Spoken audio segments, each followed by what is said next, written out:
As I anticipated, today we'll present the work we've done in the area of data governance, and it all started with a workshop with experts of 2 days that was on the governance of data in a digital transformed European society. And from the discussion that we had during the workshop, we actually designed and informed the subsequent research that end up in this paper, and that I will share now a link with you in the chat. Okay.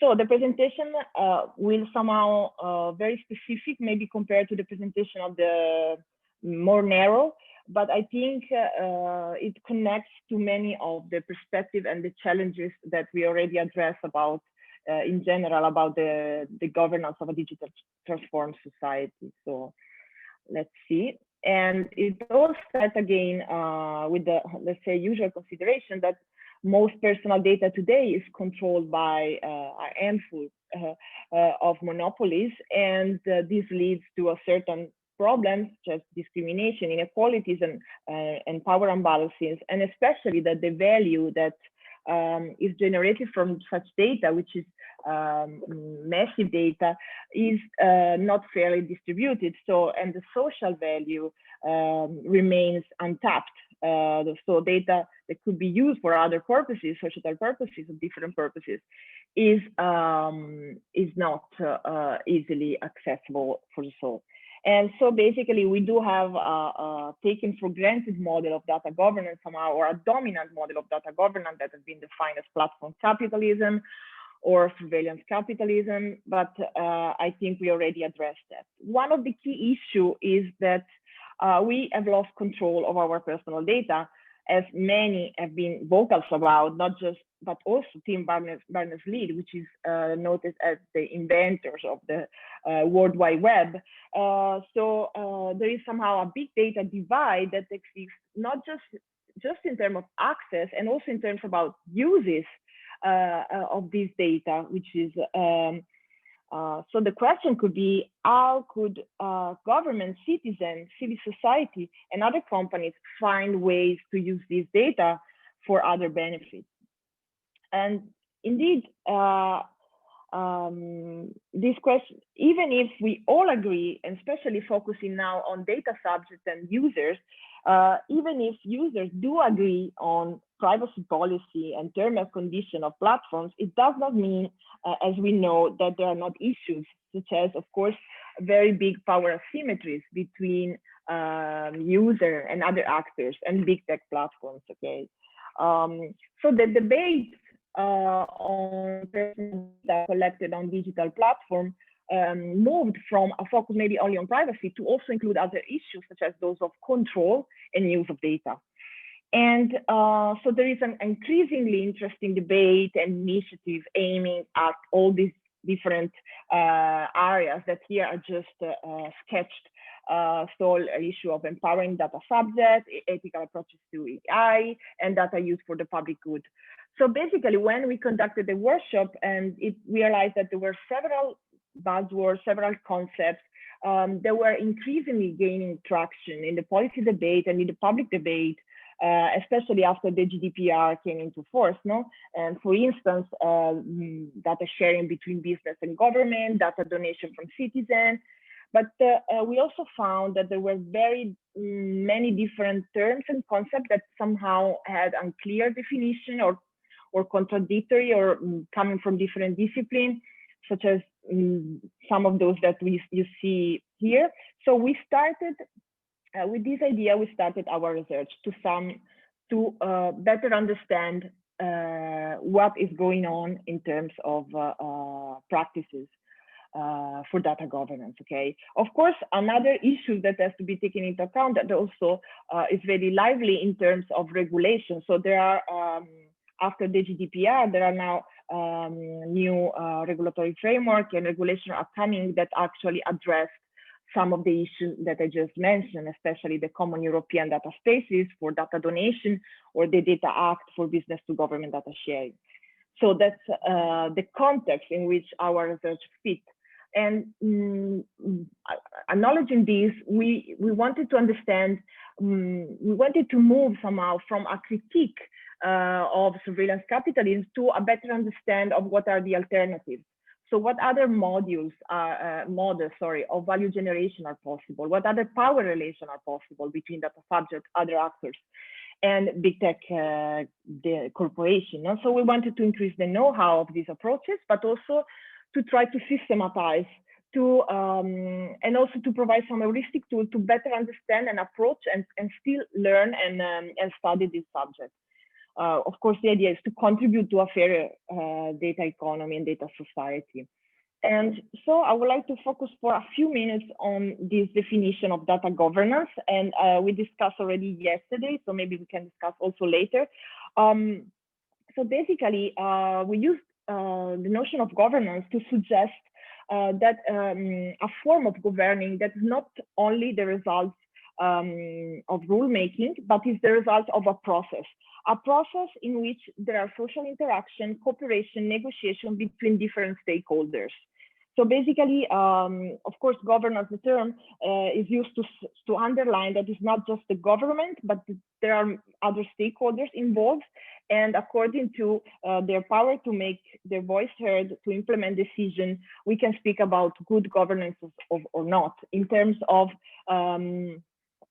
again, to use a normative, maybe understanding of governance has,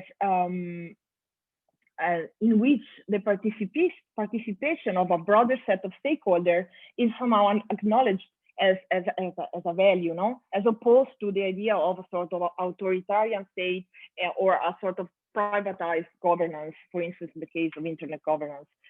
So informed by such understanding of governance, we address data governance. And so data governance is clearly not just about data protection.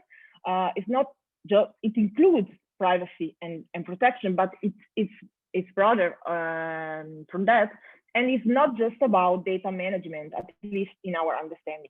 As I said, we developed a sort of a social science informed definition of data governance that looked at the social practices of this broader set of stakeholders and their relation, their power relation in the governing data, as how this is informing also eventually rulemaking on the governance of data. But that's the focus are on social practices. And this is just to let you know, but I will not go into detail, that this definition of this social form definition of data governance is informed by concepts from science technology studies and critical data studies. And especially the idea that data generates new forms of power relationship between actors and power imbalances. So our interest is not just the main about access to data, but it's also about what kind of power relationships are established in the process to access to data. And so this is the definition that we use in the publication. So I copied to clarify again. So data governance are the power relationship between all the actors that are affected by or are having effect on the way the data is accessed, controlled, shared, and used. And also the various socio-technical arrangements that are set in place to generate value from data, and how such value is redistributed between actors. Okay, this is a complex definition, but the point is that we wanted to look at what are the power relationships between stakeholders that are established in the different practices for data sharing and access and use, and what value, what kind of value is first, and what arrangements are set in place to generate it, and how it is redistributed. So the focus is on power and on value. So we came up with 4 emerging data governance models, and that were derived from an analysis, a depth research on publication, scientific publication, and practitioner document or website, and that were dealing with data governance. So we came out with 4 models that I'm going to present briefly now. And these are indeed abstract conceptualization. They are ideal types. So they are analytical constructs that somehow are useful because they can synthesize phenomenon that in reality differ for the degree to which they align to this for their affiliation to this model. Okay, so they are ideal types. So I will now just give information about these 4 models, which, and I will point out what are the underlying principles and the limitation also of this model according to what we've seen from the analysis of this document. And the first one is data sharing pools, or what we call data sharing pools, which are horizontal initiatives among data holders that could be companies, but also governments, to aggregate data from different sources to create more value through their combination, okay? And the kind of value that we found that were more recurrent or addressed in this model is to pursue data-driven innovation, new services, and economic benefits for all the parties involved. So it's more horizontal than the dominant model of big tech corporation. But at the same time, as we see, one big limitation is that users, data subjects are excluded. And the main principle of this model is somehow that data is exchanged as a market commodity in a way to help fill knowledge gap and obtain more valuable data sets. So as I anticipate, one of the limits in terms of for our analysis is that in this model, data holders only are included. And then also practitioner and publications say that there is usually a dominant actors in this model. They are not really so horizontal as they would like to be. And because especially the transaction cost to engage in such data sharing pools, that means data preparation, ensuring privacy, and so on, are particularly heavy for smaller entities or smaller SMEs or startup or anyway, any company that has less resources to devote to this. The second model is completely different and is it's called data cooperatives, which are grassroots-driven, decentralized data governance initiatives in which citizens basically voluntarily pool their data together, establishing a relationship of trust with a cooperative that manages data on their behalf, and somehow keeping control in different ways on how data is managed and put to value. And most of these cases, the benefits produced with data are aimed at the public interest, such as especially medical research. But my colleague Igor is exploring this topic much more in depth, and later this afternoon we'll probably have more to say about this. Just again to info, the underlying principle of this model comes from the cooperative movement, which comes from 200 years ago, and also from the idea of, and also from platform cooperative. So basically, they are based on the idea that they want to promote fairer condition of value production, non-monopolistic and transparent setting, which are alternative to the extractive logic of rent of surveillance capitalism. And this is a picture from a conference of a cooperative movement in Canada. But of course, since we look at the practices and we found out that there are many challenges and limitations for difficulties for this model, which is the need to find financial resources or to have enough financial resources for the maintenance. And also this model struggle to scale up, this practice struggle to scale up, especially if you compare to big tech that are advantaged by a monopolistic position, a critical mass of user, and more financial resources. So there are only few cases, but as all of the examples that we have addressed. The third model is public data trust, which is when public bodies, for instance, local governments, assume a leading role for the aggregation and analysis of citizen data that comes from different sources, from administrative data, but also private sector data, and eventually relying on an intermediary for data collection and analysis. So in this case, the value production is oriented toward public service delivery, more informed policy making, and in general, the public interest.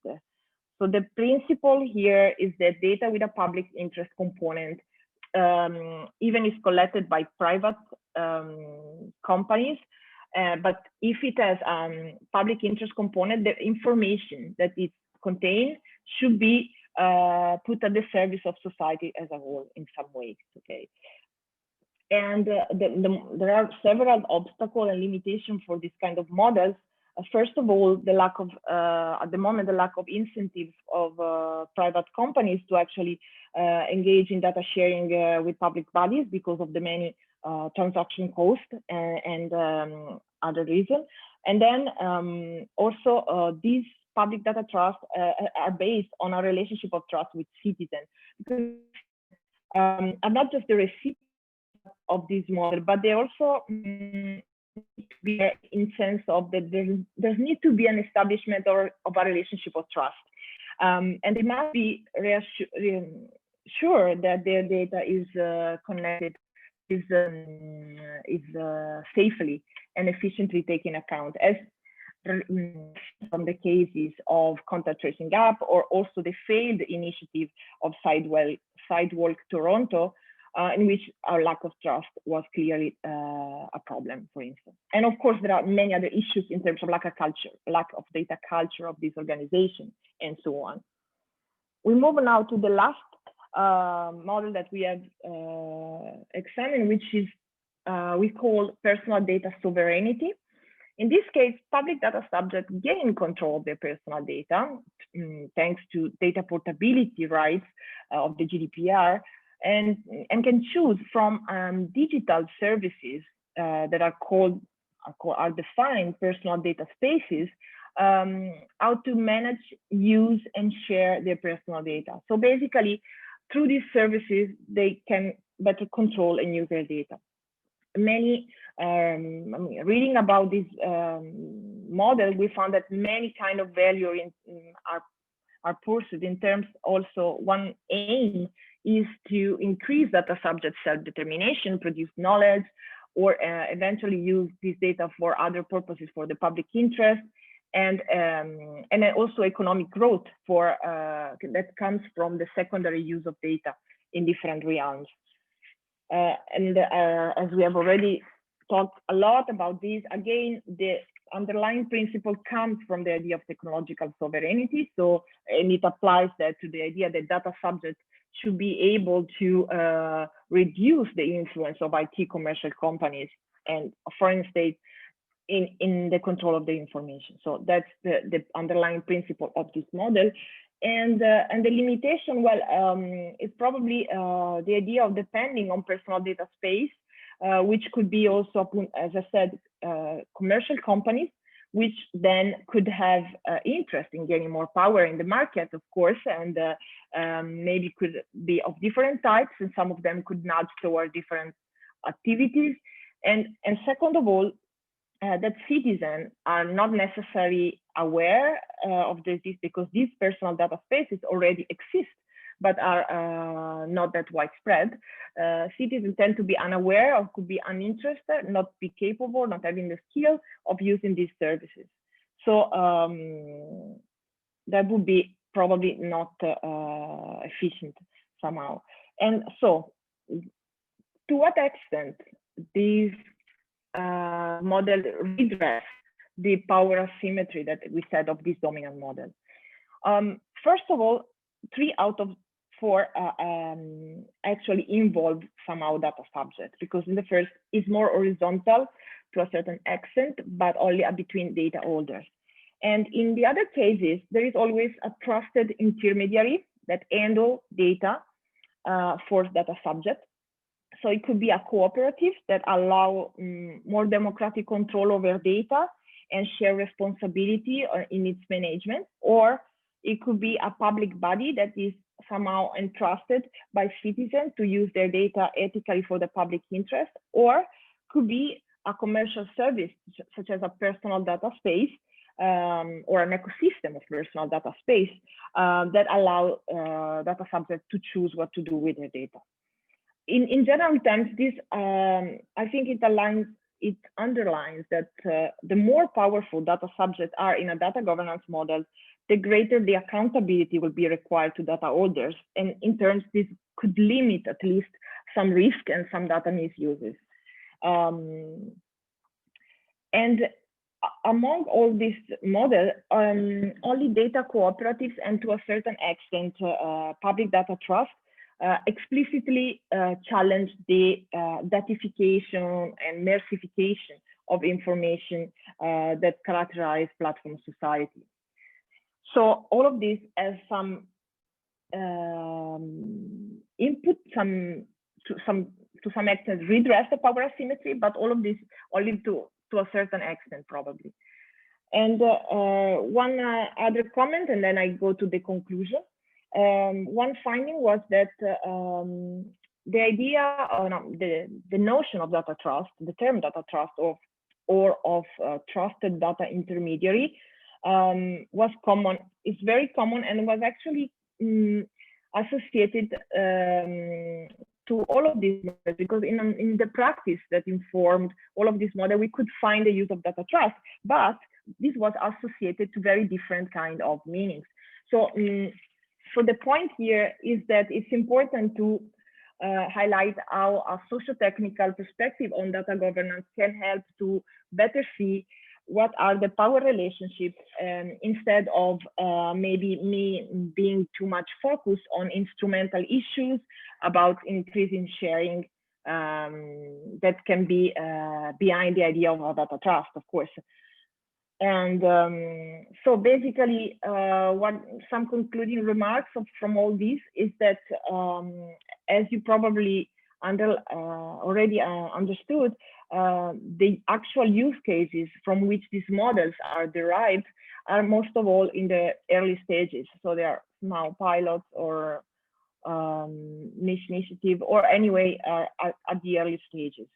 So it's important to keep in mind that these 4 data governance models are ideal type and are not exhaustive. So there are for sure other data governance models that we can discuss now also in the discussion.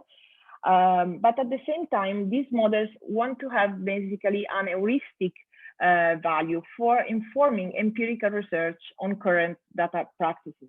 Because the idea is that through this model, we can highlight who benefits from data, who has the power to decide from data.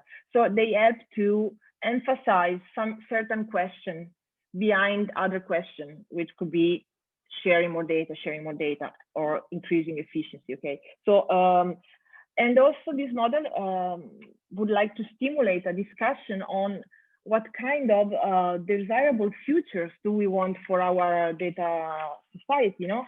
And because to some extent, all of these problematize the arrangement of the current data governance models, the dominant one, but in different ways.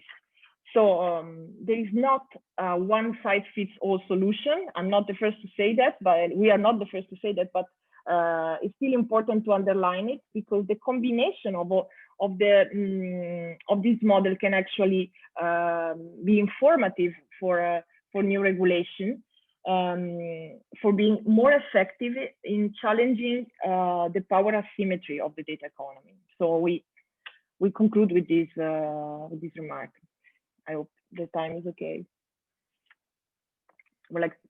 Thank you, Marina. You've done a great job, and this has been very informative. I'm taking over for Henk, which because he had an urgent issue to address. If not, his house was going to be flooded. But thank you so much for your thoughts, and I think that this issue of how in the digital and the new data economy, we can find ways of redistributing in a more equitable way the value that is added to the data, so that it's not just appropriated by those who basically collect and integrate the data, whether you like it or not, is a very important issue. And you've offered at least some ways of in which, you know, there are at least attempts to try to achieve those. As you indicated, some are more developed than others, and sort of trying to bring them up to to a sizable scale is clearly one of the big challenges, as you indicated. Let's see if now we have questions from the colleagues. I see that Zbinek has a comment. Zbinek, would you like to make it yourself, or maybe say something? Yes, thank you, Max. Well, first, thank you, Marina. I think your overview was excellent, and at least to the level of my knowledge. So I have a question. I know, and I participate actively in one of such new initiatives related to what you described. And it is fascinating to me that actually they are in, usually they are in separate areas, in separate sectors, etc. For example, I am trying to develop a project in regarding resolution of dissatisfactions. I know people from who try to develop similar initiatives in healthcare. I follow the W3C and the DID pilots, etc. So my question is whether you are aware of any cross-domain initiatives, because this may be one step forward actually to join forces and to try to develop something more universal, perhaps. Yes. Marina, let me just take an additional question from Chiara, and then we can sort of kind of address those. Chiara, do you want to make your point? Yes, thanks. It's basically a bit, outside of the scope of the presentation, but it's related to what you commented, Max, about data and the governance of data and social justice, distributive justice dimension. So I wonder whether you try, probably not, but and perhaps it's not feasible, but if you try to combine these models about data governance with social justice models or different approaches to distributive justice.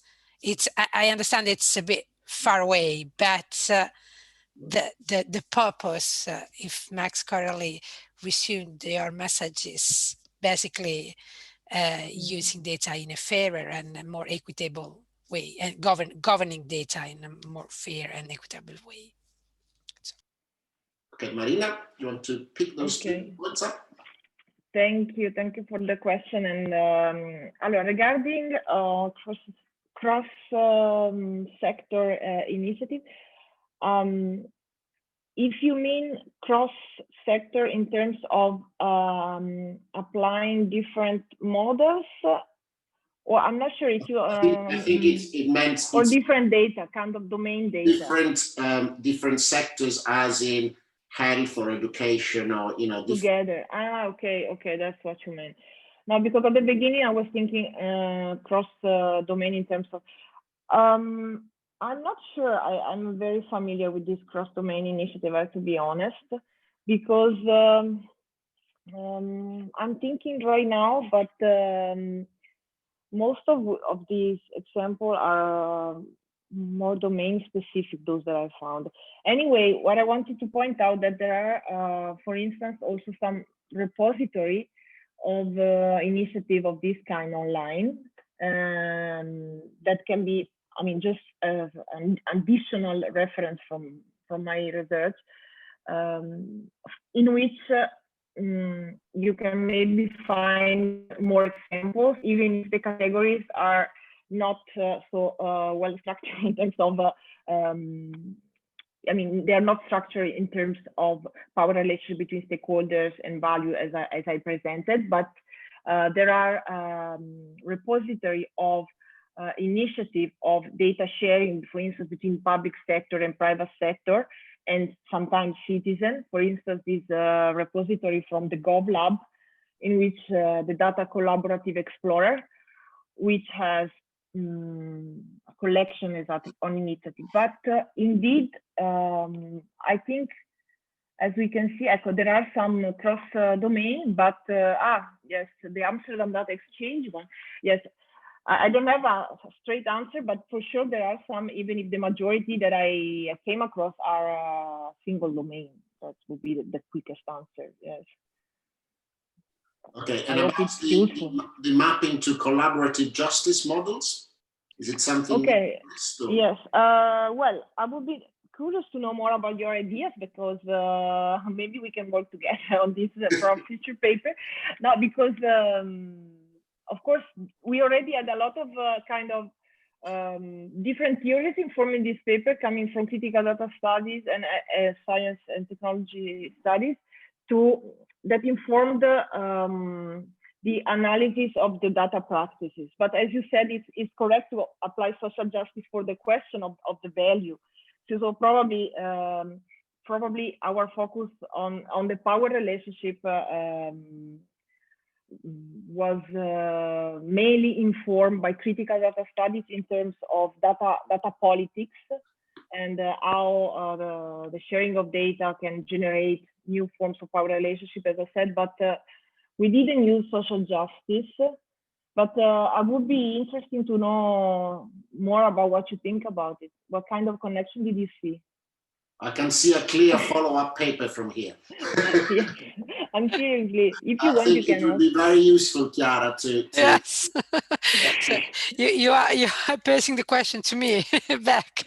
No, yeah, well, I'm sorry. Because no, I don't have a. Yes. This is exactly the cross linkages that we like to have.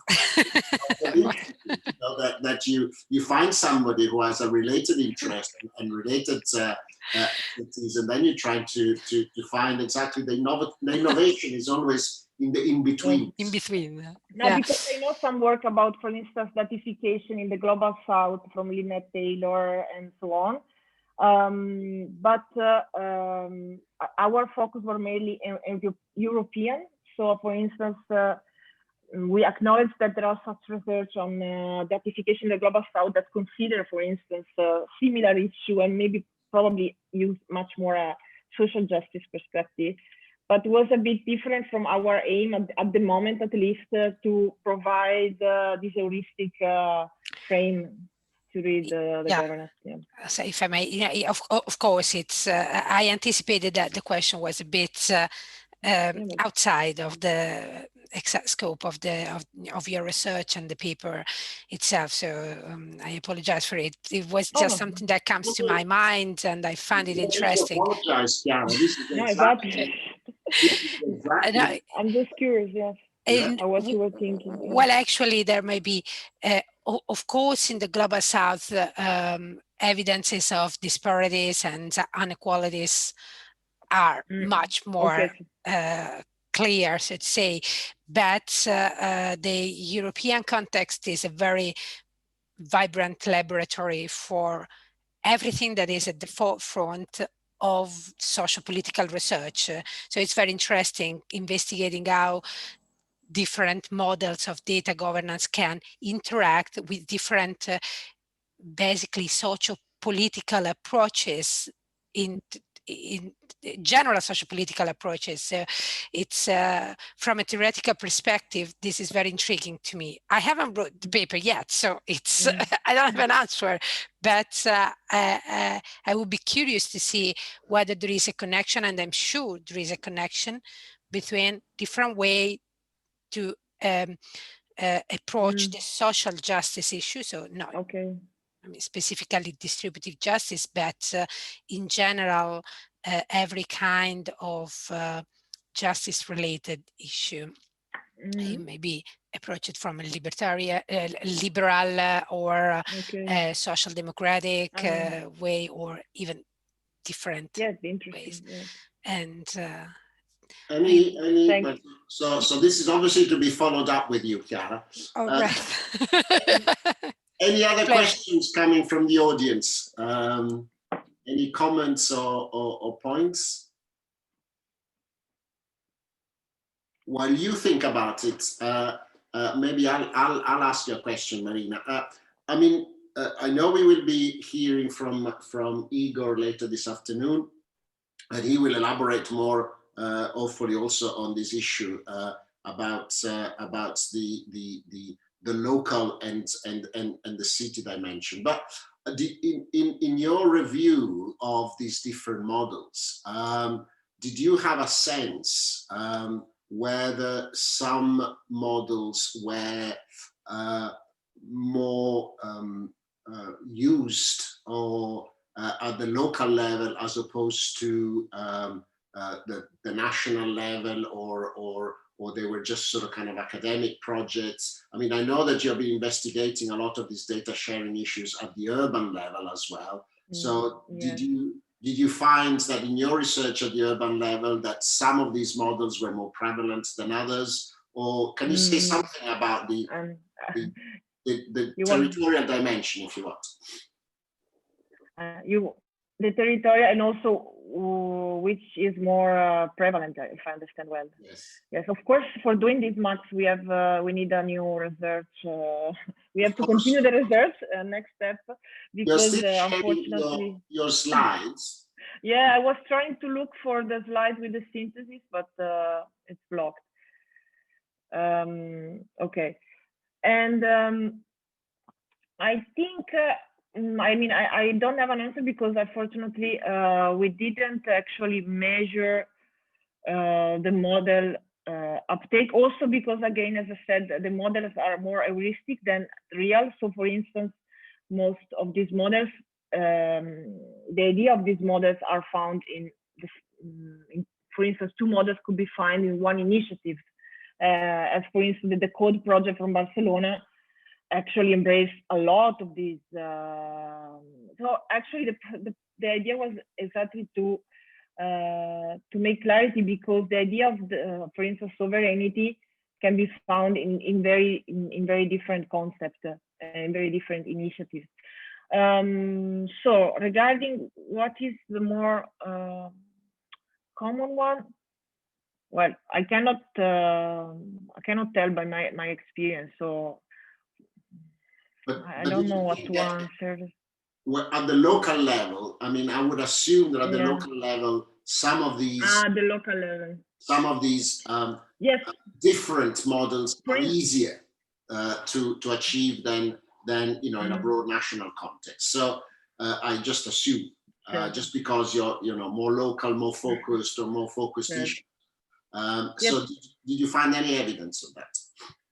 Yes, for instance, data sharing pools are probably the more common, even if because they can be initiated by the private companies themselves, because they also have some interest in launching this. And I mean, they are most common data sharing agreement between data holders.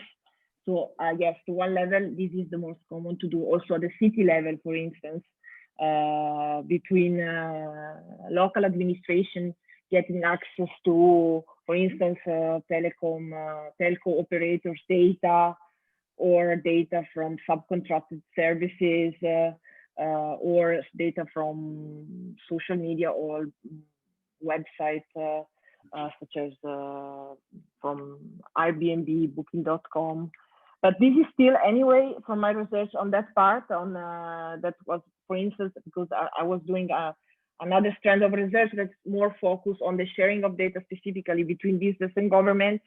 And anyway, there are still, again, only a few and niche initiatives. So also in that area, that from this presentation can be seen the more simple one, because it doesn't even involve data subject. At the same time, it's still very difficult to actually, for governments to actually get in touch and actually access information somehow or data from private companies.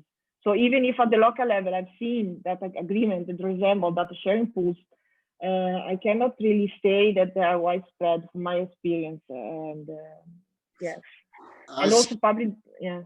I see Peter wanted to make a comment or a question. Peter? So, yeah, let me pop up briefly. Can you see me? Yeah, okay. Yes, we can. Yes, we can. We can see you and hear you. Marina, congratulations. I thought that was just brilliant. Delighted. Okay, I want to say that anyway.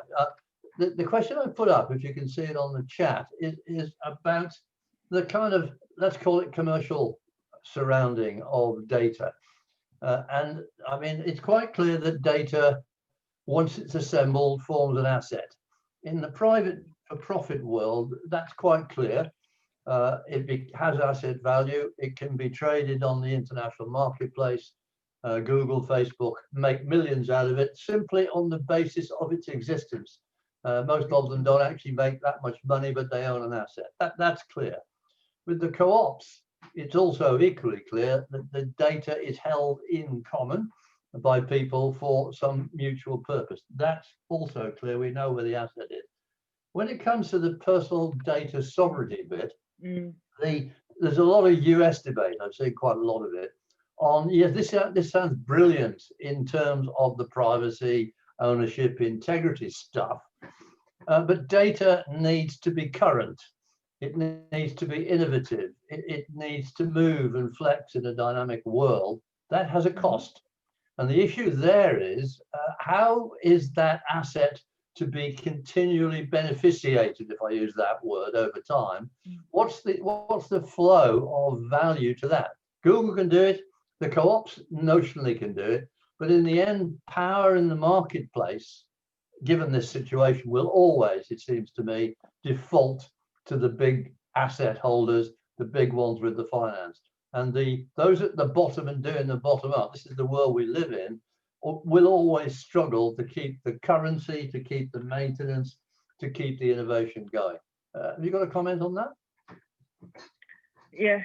Well, of course, all of these models, as I shown there, they have a lot of challenges to actually scale up and to actually make it. So these are kind of desirable futures, as you said.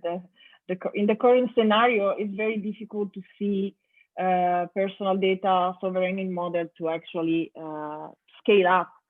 That's why also we investigated practice as a way to inform regulation. No? The idea is just that there is a dynamic, that's a process that at the current moment, the personal data sovereignty is expressed as it is in this model, so supported by personal data spaces that are basically digital services, has a lot of difficulties to scale up. So there are already these services that are out there since years, many years.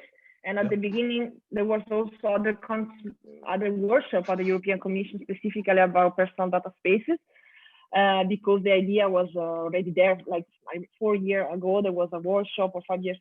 But at the same time, they don't scale up in the current economic system. And so that you have to change the system. Also, data cooperatives, I think, have difficulties in scaling up. You know, what do you think? I mean, all of these models have difficulties in sustainability, all of them, because also the data sharing pools. I mean, when a big tech company arrived in the sharing pools, the partnership is not that horizontal anymore. So all of these, unfortunately, I mean, probably Igor would say something more because he's investigating it more from the political perspective than myself. But from what I see, these are, let's say, push from different actors for change. But I don't know how. Yeah, we could turn it in the positive, in the sense that, you know, let's say that we have detected the early signals, and that, you know, clearly all of these models still are just nascent. Some of them will flourish, some of them will die.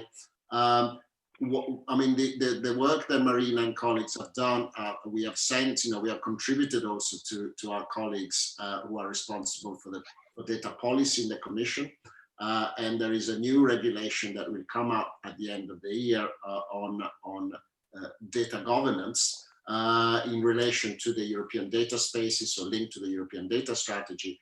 and one of the issues that they will address is also how to incentivize these commercial sort of kind of intermediaries that will make it easier for people to retain control of their data, but also to voluntarily give data, for example, for research, for medical research, or for other purposes. So they try to incentivize the framework within which also data, if you want, altruism can be facilitated and supported.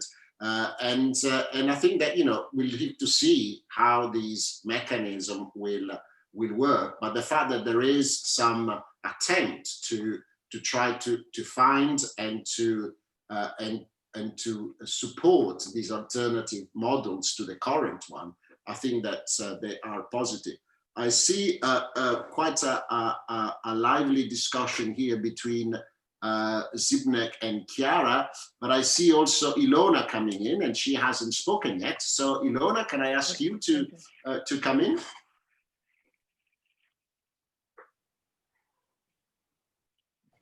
I'm all the time with you, I'm listening patiently the whole debate, and both the first one and now Marina's, they are tackling very important issues, and the issues which are very close to me, as I'm all the time doing my research in the very local areas, and I really notice the big problem which Zbigniew has arisen in a second, about data and the proper structure of the data, and the proper process of spreading the data, just to make people aware of dangers, especially now in pandemic. I notice it in my country, how people were misinformed through media sometimes, not because of journalists, but because of this poor quality communication between official bodies, especially the process which were run in my country from the top down, from the top to down, as I mean that national institutions were sending information to a regional, and they were supposed to send this to media, to cooperate with media.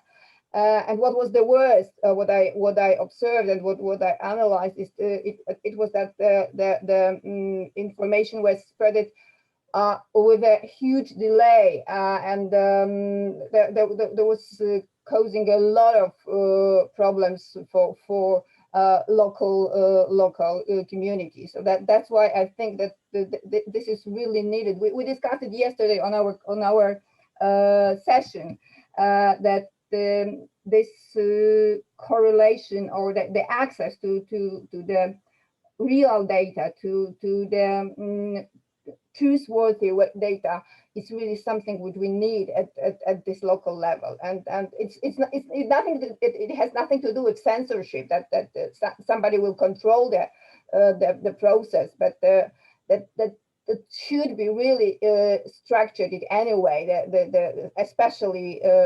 in when we are facing the pandemic or any kind of crisis. So that's simply what I'm really worried about, because we are not prepared in the information policy, especially in strategic communication policy. So that's from my point of view, that the relation between institutional communication and media communication and the audience, which is waiting for some kind of information.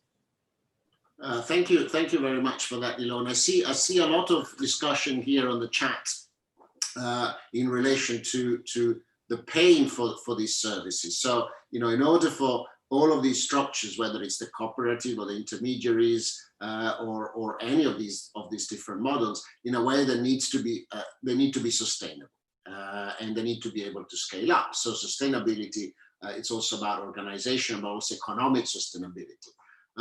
So you could see ways in which, you know, if an organization, whether publicly owned, cooperatively owned, or commercially owned, takes data, aggregates it, adds value, and then in a way sort of passes on and creates you know, value, then, you know, the question is how does that value go back to the individuals?